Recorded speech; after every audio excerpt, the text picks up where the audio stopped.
Hello, welcome to the Byzantine Coin Podcast. My name is Kyle Bolin, and this is episode 4. Today, we're going to talk about some coins that have auctioned since episode 3 came out, and talk about the Byzantine selection of the Loy numismatic sale, Web Auction 32, that's going off next week. They've got some great pedigreed coins and a great Byzantine selection. So, looking forward to going through that with everybody. I want to apologize for how long it's taken to get episode 4 out. I've recorded it several times. I have this sinus thing where I've been clearing my throat every, 1 to 2 minutes, and nobody wants to listen to that. So I've been kicking this down the road a little bit. So hopefully we'll have a better cadence going forward. But with that, let's get started and take a look at some of the things that have auctioned and go through the Loy sale.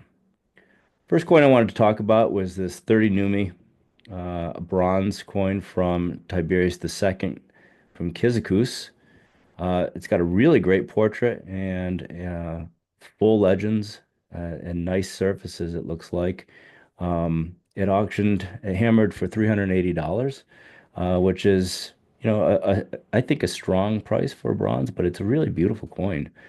So whoever got this, I think, did well. This was coming from a auction company called Holy Land Auction, so I'm not fully familiar with them, but nonetheless, I saw this. I did not bid on it, but looking at it, it's a really nice coin. So I wanted to highlight it here. Next coin I wanted to talk about was this Phocas solidus from Carthage. Carthaginian solidi starting, I think, with Heraclius.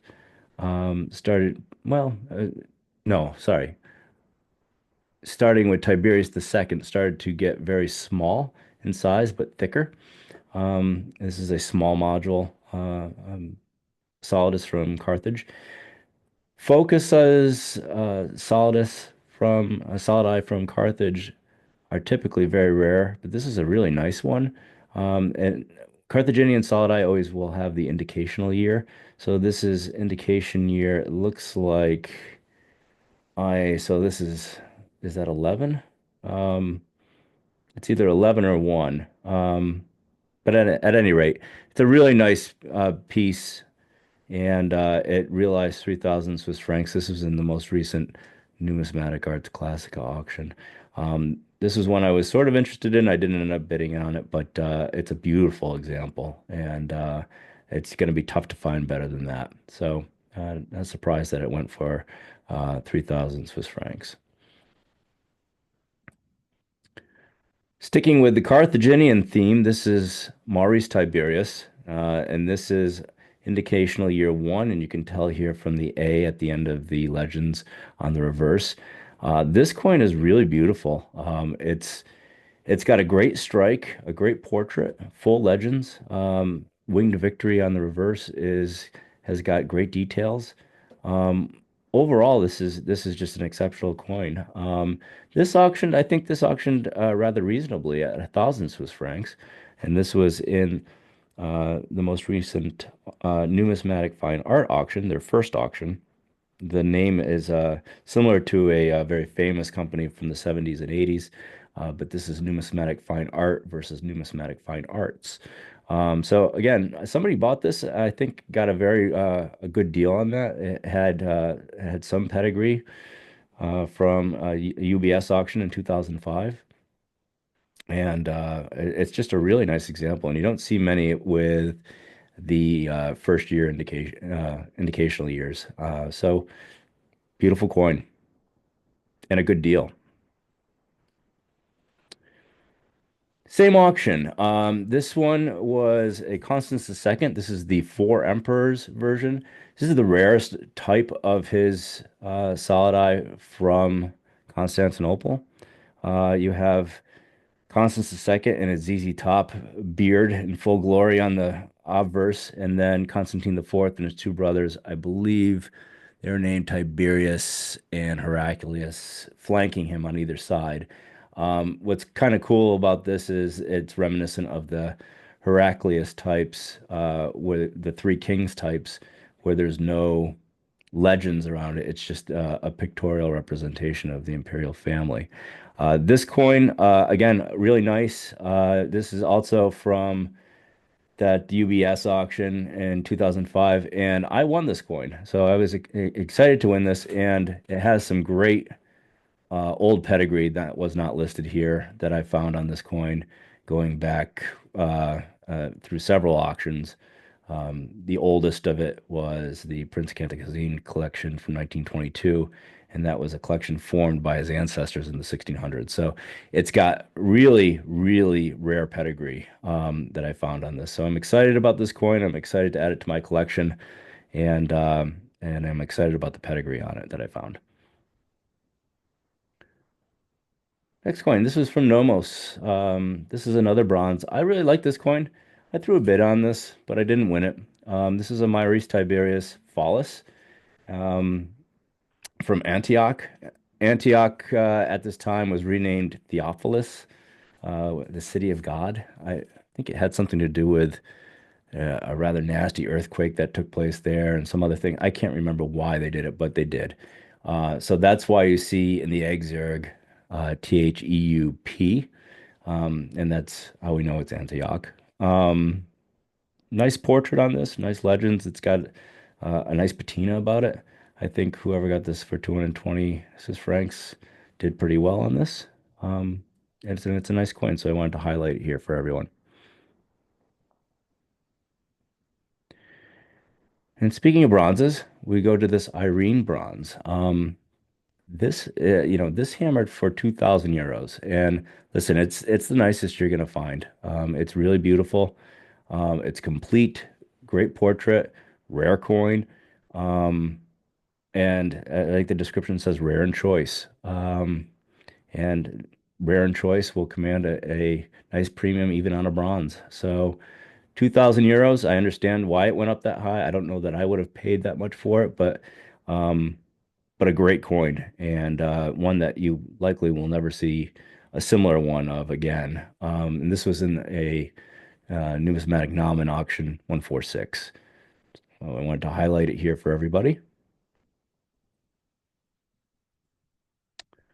Moving on to the heritage auctions that have come up, there were several really rare Byzantine coins that auctioned in October. I believe it was October, November, um, at Heritage. And so I wanted to go through some of those. This it was not one of them. This is I think a fairly it's a medium rare coin. Medium rare. It sounds like I'm ordering a steak. Um, it's a Constantine VIII Histomen non numisma. These typically I would feel comfortable paying for a nice one between two and $3,000. This is ex Demetriadis collection, so it's got great pedigree. And it has a star on it, which obviously drives value for people who like that kind of thing. This sold, including the buyer's premium, for $7,800. I feel like that's a very strong price, but I've seen some of them go that high, depending on. I mean, listen, it's a nice coin, it's a nice example, but I don't know that I would pay that much money for it. I feel like this coin actually sat on eBay for quite a while at like a $4,000. I think they wanted like $4,500 for it. And I remember thinking that was really high. And clearly I don't know what I'm talking about because somebody must have bought it and put it in Heritage and made some money on it. So um I think this was a good price for the seller. I don't know that the buyer got a good price, but it's a nice coin. We'll move on to the other ones here. This is one of the major Byzantine rarities. This is a Michael III, the drunkard, with Theodora on the back, and this is very rare, and this is a really really nice example. Again, it has a star on it, so that might have been a bit of a driver on this, but you see, it went for $66,000 with the buyer's premium. It's five of five, five of five. So, it's a perfect coin for a lot of reasons. I think that this is a new record for this type, but they typically go pretty high. You just don't see them that often, and it's one of the rarities of the series. So nice price there that it fetched, and it's a beautiful coin.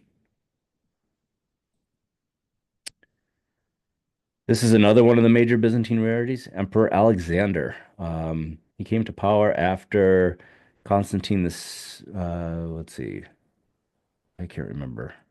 I can't exactly remember how he came to power. So at any rate, he wasn't in power very long.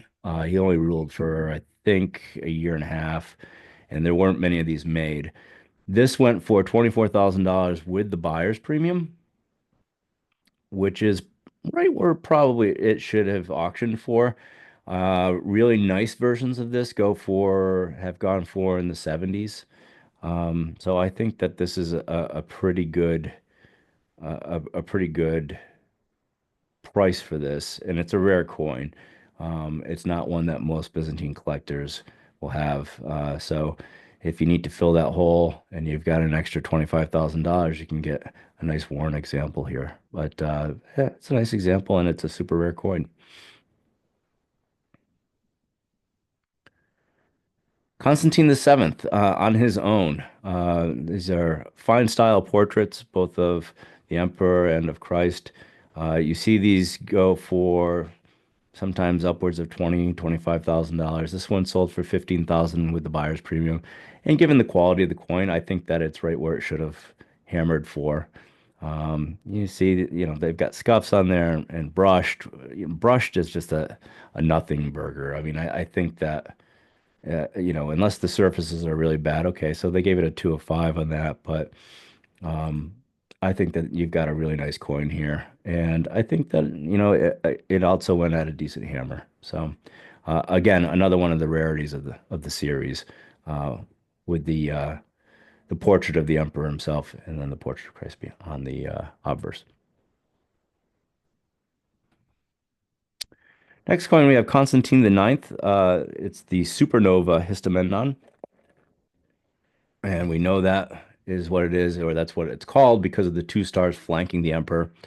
Um, the thought was that in 1054 there was a supernova in the Crab Nebula, and for I believe 3 or 4 months during the daytime, it looked like there was two suns, and for almost 2 years at nighttime there was a very brightness in the sky like the moon.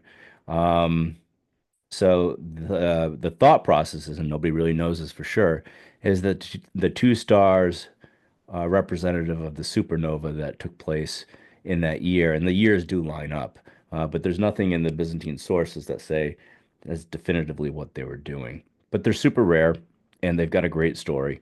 This is a really nice one.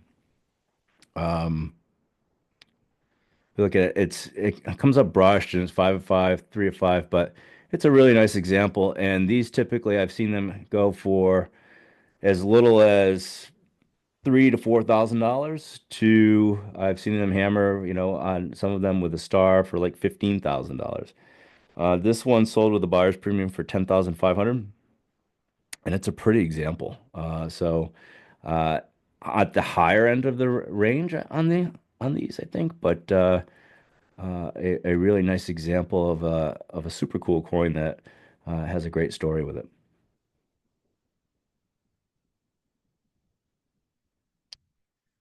This is another one of the rarities of the Byzantine series, Michael the Sixth Histomenon. Um, didn't rule very long, so these are pretty rare. At $33,600, I think that's for the quality of this coin, it's really nice. I think that with the buyer's premium, that's a pretty good hammer for this. Um, so I think that that's the right value on that. You can get ones that aren't quite as nice for a little bit less, but you don't really see these that often. And again, Michael the Sixth is one of the major rarities of the Byzantine series, as well as this Tatartaron of Michael the Sixth. Um, again, rare. You find these between $8,000 and $15,000 typically. This one went for 13,200 with the buyer's premium. It had a star on it. It's AU, but it's a really, really nice example. So I think that this is a great coin, and I'm okay with that hammer on this. I think that that's That's it's at the higher end, but I think this is a at the higher end of the spectrum for the type as well. This one kind of surprised me. This is Empress Eudokia and her son, I think it's Michael the seventh Ducas.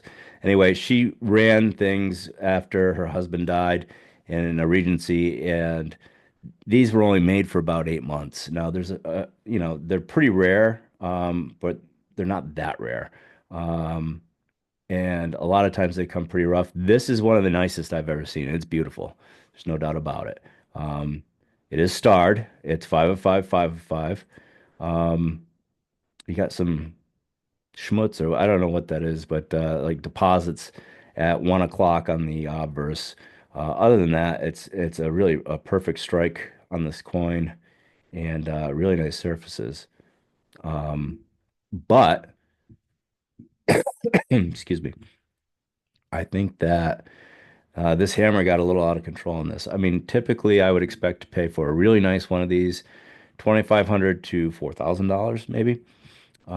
This sold for $12,000, and it's by far the most expensive one that I've seen. Um, at 12,000 with the buyer's premium. So take out to $10,000 hammer and $2,000 for the buyer's premium. Again, one of the best I've seen, but is it worth 12 grand? Yeah, I don't know. I don't think so. So I think whoever consigned this did very well. Next, these coins are, I guess, these coins are considered the last of the ancient coins. They were minted by Constantine the 11th, Paleologos, most likely during the siege of Constantinople to pay troops. It was melted down silver plate. Um, and the style is very crude. I mean, I have a 4-year-old, and I think she could do a better job of creating a coin than this. But there were stressful times, and I think that shows in the coins. But they've been dubbed. I mean, first of all, they're very rare. They didn't even know they existed until I think the early 90s. Um, and they've been dubbed the last ancient coin. So if you're an ancient coin collector, it's a great crossover coin because um, you could say I own the last ancient coin uh, produced. Now, you could argue that the Empire Trebizond, excuse me, continued on after this and was producing coins. So, arguably, they were the heirs to Constantinople. You could say that maybe those were the last ancient coins. I don't know. Anyway, these always command a pretty big premium, and this one went for 22,800. Uh, these do very little for me, but I mean, it is one cool story to be able to tell. So they always command a premium, and they always go for about this price or around this price, depending on the quality that you get on these. Finally, one last coin I wanted to highlight was this Tiberius III from a Baldwin's auction. This auction took place on the 21st of October. This is a Tiberius III Solidus from Naples. Extremely rare, and it is also plated in Hans MIB on the, I think, volume 3 in 1980. So it's got a great pedigree, and it's an MIB plate coin, and it's super rare. Was the underbidder on this. I was a little frustrated when I was bidding on it, and somebody at the end, the other bidder that I was going against, jumped 2 bids up and went for $5,500, like 5,500 pounds, and you know it would have ended up going. I would have bet anyway. I lost it. A little upset about it, but I didn't want to spend that kind of money on it. Uh, and it has much older pedigree actually than the MIB pedigree. It also, I think it was Hugh Goodacre's collection as well. Let me look here. Let me scroll. Let me scroll. Anyway, yeah, it was X Goodacre, in his collection as well. So outstanding coin. If you won this, if you're one of the 15 listeners to this podcast and you won this, congratulations. Reach out to me. I'll let you know what the old pedigree was on it. But really, just a very rare, very nice Western Mint uh, Solidus from Tiberius III. Excuse me. So let's go to the Loy auction that's coming up. That is Loy 32. It starts Saturday, December 7th, and I think it runs in like four parts.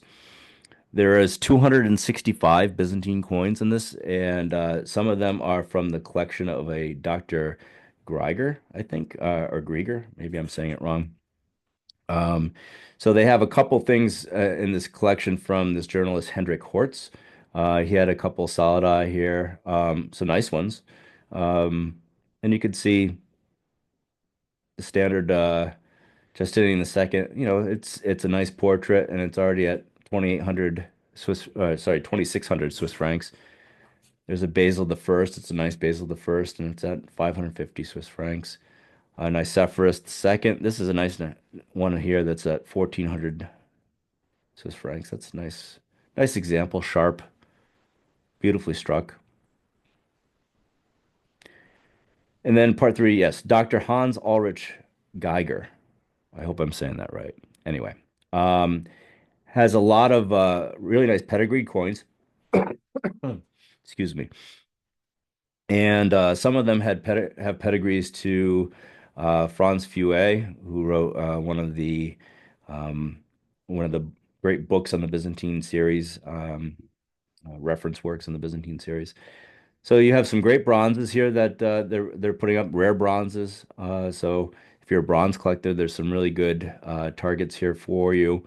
Um, couple really nice ones. You know, like some of this, like the Mitten Salona, was only operated for a short period of time, and this is a half follis of Justinian the First, and it's at 35 Swiss francs. But you know, it's a rare coin, a rare bronze, and it has a great pedigree. I don't know that you'll be able to find something like that anyplace else. And there's a couple others here like that as well. First one here I wanted to highlight was the Solidus of Constance II from Syracuse. Syracuse and Sicilian solidi of his reign are typically much rarer than the types from Constantinople from the capital. Constance II did spend 5 or 6 years in Syracuse, and so there were a lot more minting of coins going on there than there had been previously under previous emperors. But they're still very rare. Um, so this is a nice example. You know, it's got some honest wear to it, but it's at 600 Swiss francs. I wouldn't be surprised if it goes for 22 to 2,500 Swiss francs. Um, this is a really nice example of Constantine IV, one of the earlier examples with his brothers on the reverse. And the style is still somewhat cartoonish, but this is a nice example of that. And that's at 600 Swiss francs right now. That one is just from the collection, but it doesn't really have any other pedigree outside of that. This Constance II comes with pedigree from 1967, which is great pedigree. Pardon me.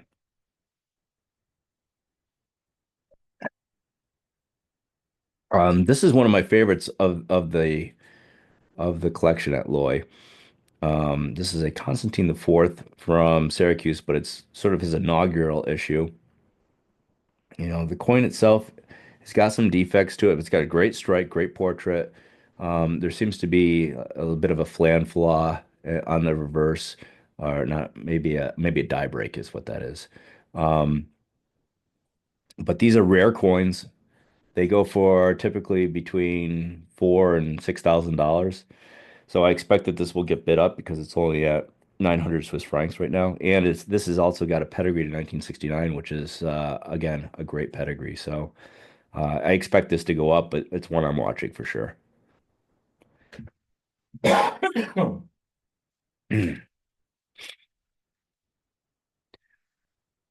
This is the coin of the sale, in my opinion. This is a Leo III Tremesis from Rome. It's one of the last Byzantine Roman coins that was ever minted. Um, it's also got just outstanding pedigree from the collection of Apostolo Zeno from 1668 to 1750, which was auctioned in 1956. And so it's got great pedigree. It's super rare. It's already at 4,000 Swiss francs. I have no idea where this is going to go, but it's one that I'd love to have in my collection. But clearly everybody else wants it too because it's getting bid right up. So I will keep an eye on this and we'll see where it goes. It's again, a very rare debased gold or maybe even electrum. Yeah, it says electrum in the description, Roman Tremesis. But it's one of a kind for sure. And it's, like I said, I think that this is going to go pretty high. But it's one to keep an eye on, and it's something you don't see every day with that kind of amazing pedigree. Keep on going through here. Let's see. This Theophilus is really nice. Again, it doesn't have much of a pedigree, just says it's part of his collection formed over the last 70 years. There's some, again, another nice bronze, a bronze with a pedigree from 1976, which is really good. Nice Romanus the third. Um, yeah, it's a nice EF Romanus the third at 460 Swiss francs. I don't know that it would go much higher, but it's got some good pedigree on it. These are actually one of the more um, actively faked coins out there. So just got to be careful when you're buying these. But I'm sure, obviously, Loy vets everything. So I wouldn't worry about this one being fake. But just in general, if you're looking at something from the series, just make sure that you're gonna be able to tell that it's real or not.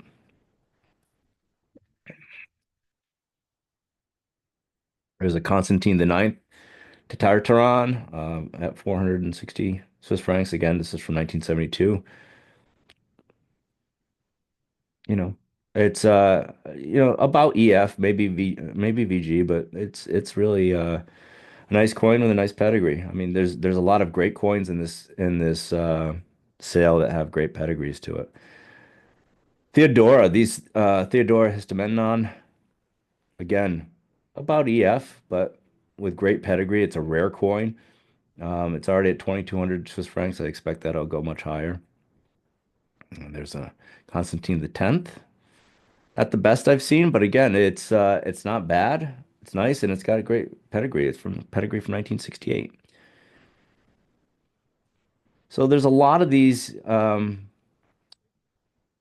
this collection here that are coming up, and it's a good chance to get something that get a nice coin with some nice pedigree, and we'll see what kind of prices they command. But so far, they seem fairly reasonable for most of them.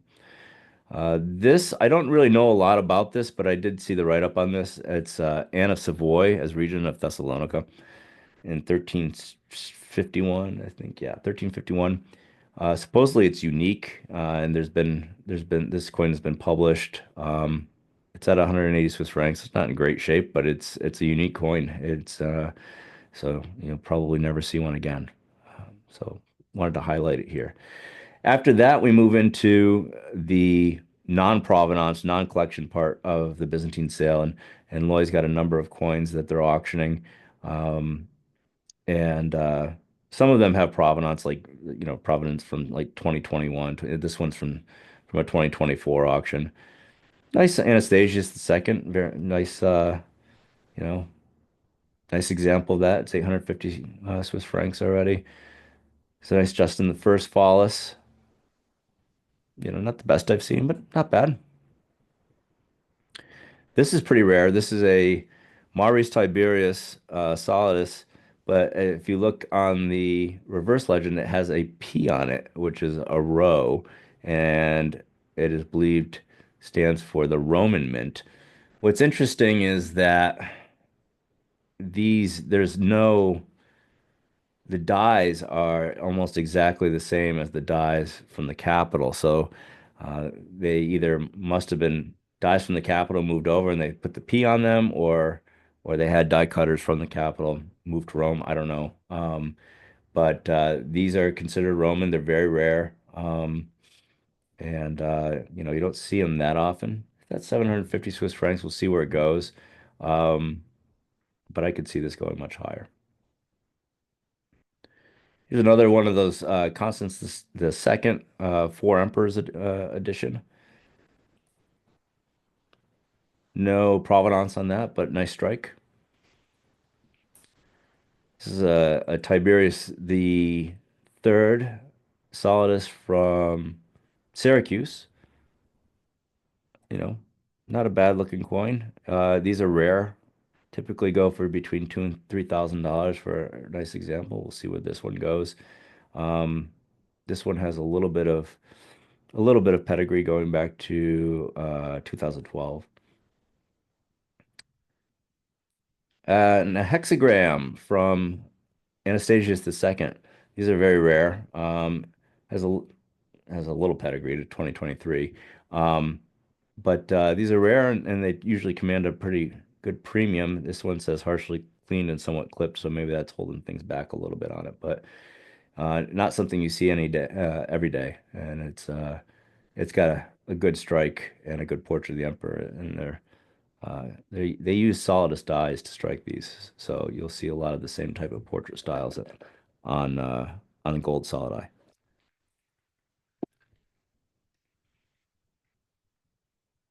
Here's a Michael Rangavi bronze. Anything Michael Rangavi is usually pretty rare. Uh, and it's a nice strike. It's some corrosion on that, but it's only at 65 Swiss francs. So there's a lot of bronzes that you can go after in the sale. This is an interesting one. This is another Romanus the third, but it has no MO in the field, and the thought is it's probably an error. They do a pretty good write-up here on this. It has no pedigree listed, but um, I guess it's an extremely rare variant of this type. Um, it's at 700 Swiss francs right now. I'm sure it'll go higher. But it's something you don't see every day for sure.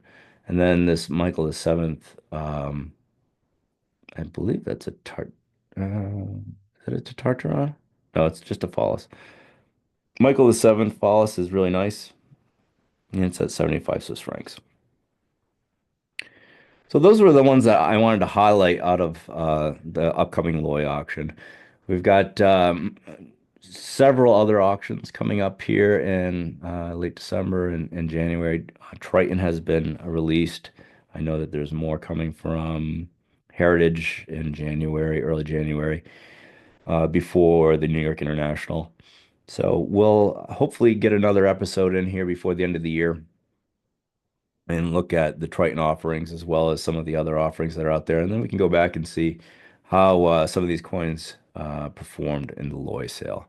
So thanks for listening. I would love it if you liked and subscribe. I'm really not quite on my social media game, but I do have a Facebook group and an Instagram page, so you can feel free to like and subscribe. If you have any questions, feel free to shoot me a message or some feedback. Happy to answer any questions you might have. And looking forward to episode 5. Thanks for listening.